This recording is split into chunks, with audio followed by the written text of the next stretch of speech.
भारत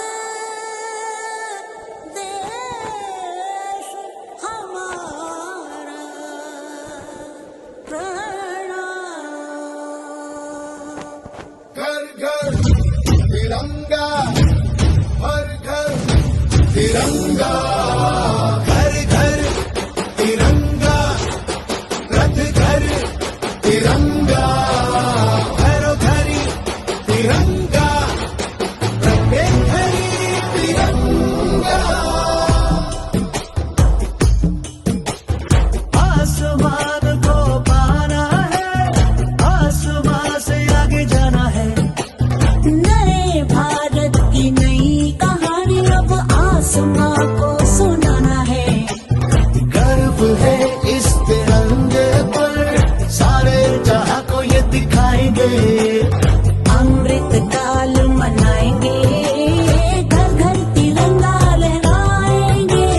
घर घर तिरंगा, हर घर तिरंगा, हिंदुता झंडा, मने मने गु त्रिवर्णा। हर घर तिरंगा,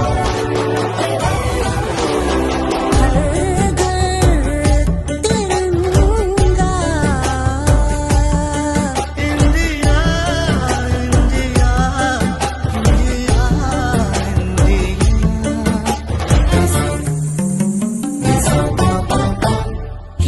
केसरिया रंग है क्या?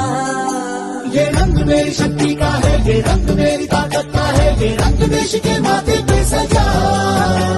श्वेत है क्या? रंग सत्य का। ये श्वेत रंग शांति का है, ये श्वेत रंग एके का है, ये रंग देश के दिल में है बसा। रंग हरा तो खुशहाली